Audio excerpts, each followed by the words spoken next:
everybody. Just figured I'd go ahead and make a video on this banjo here. There's a bit of hook and line right there. So this one started out with this pot here. This is probably circa, let's say 1886 probably, if I had to guess. Buckbee rim. It was originally, you can see, it was a 38 bracket rim. I'm trying to get a close-up here of it for you.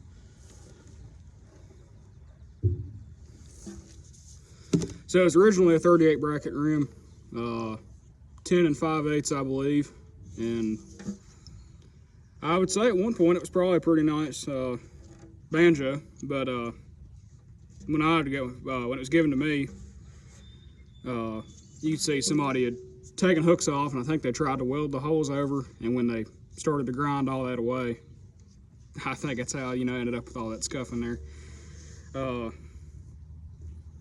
And I got to looking, and I thought, you know what, let me try and nice it up a little bit. So what I did, so it started off, it was that rim there, and this neck, and somebody had peeled the fingerboard off. I think it probably had a fretted fingerboard originally. They pulled the fingerboard and the peghead veneer off, and they put like the patent style screw tension tuners on it, and I mean, it played just fine. Funny enough, I actually competed at Galax Fiddlers Convention with that rim and this neck, and I mean, it was rough, but it got the job done. And but I figured I would, try and nicened up a little bit, and I actually found this rim here. It's a 10 7/8, so similar in size. I found it on Bob Smackula's website. It's probably about an 1890 or so line and Healy rim, and it's a 38 bracket, so it was other than being, it would be 2/8 bigger, it was exactly the same, and I thought that one might do the trick. And so I got it, and I started off by I made a new dowel. I think it had a hand carved dowel probably. It was kind of scraggly looking. I mean, it worked just fine. But I made a new dowel and set it in the neck there. And I had somebody give me some padauk and purpleheart, and I thought, that might not do half bad for a fingerboard. And in hindsight, I probably wouldn't have used the two different woods. I probably would have just used one or the other for the whole thing, but it doesn't look bad at all. And I went through and I put friction pegs back on it, which I need to neaten that up a little bit when I filled the holes in. It's still kind of a work in progress as far as just fit and finish goes, but it plays good and it sounds good. It sounds a lot better than it did before, and it plays a lot better than it did before. That tailpiece there was made by Mark Ralston up in Pennsylvania. He makes reproduction tailpieces and tuning pegs. And that bridge there, I don't know if I can get a view on that. It's a Clifford Essex bridge, and it does just fine. I'd ordered 2 of these Joel Hooks mutes to try out, and I ended up finding that I actually liked the sound of this banjo with one in it, so it's got one in there and makes it sound real nice. I'm using Aquila new Nylgut. Joel Hooks offers these on his website. They're a historical size string. Originally I'd used Lavella 17s on this, and I didn't really like the feel of them. They were kind of sloppy, but I like the feel of the Aquila's really nice, and they sound really good. So we'll give you another song here. We'll do Bound to Ride.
as you can tell with my sloppy playing and singing there, you know, it don't sound half bad and it does pretty good. Yeah, that's about it right there.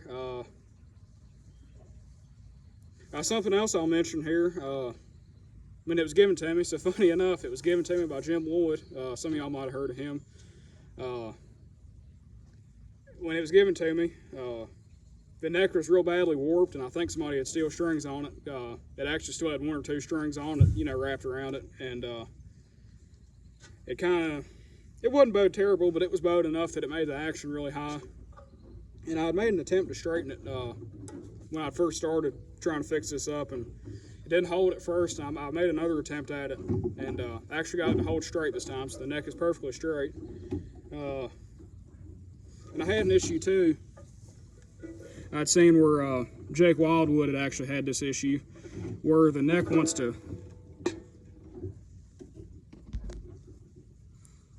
Another issue I had with it, I'd seen where Jake Wildwood had this issue. The neck wants to pull away from the dowel, and you kind of get a space between the rim and the heel there.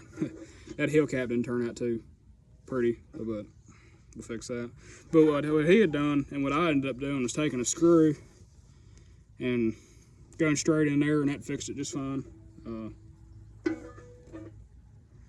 that's about it, everybody. I have a few pictures, I think, and I'll put them in here. They're actually, when I first got it, what it looked like, and see, I'll have some before and after pictures, and yeah, that's about the gist of it. Probably about 1886 or so, Buckbee. Do one more. We'll pick it this time.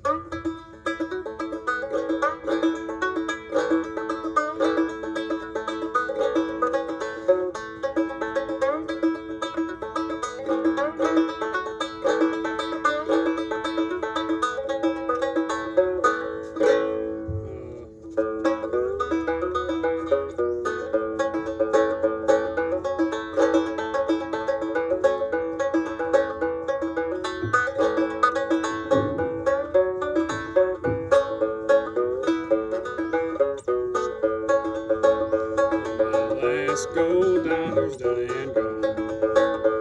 My last gold dollar's gone. Well, my board bill's due, my whiskey bill too, and my last gold dollar's done and gone. There you have it, everybody. There you go. Appreciate y'all taking a look here, and I got some more projects coming up here in the future.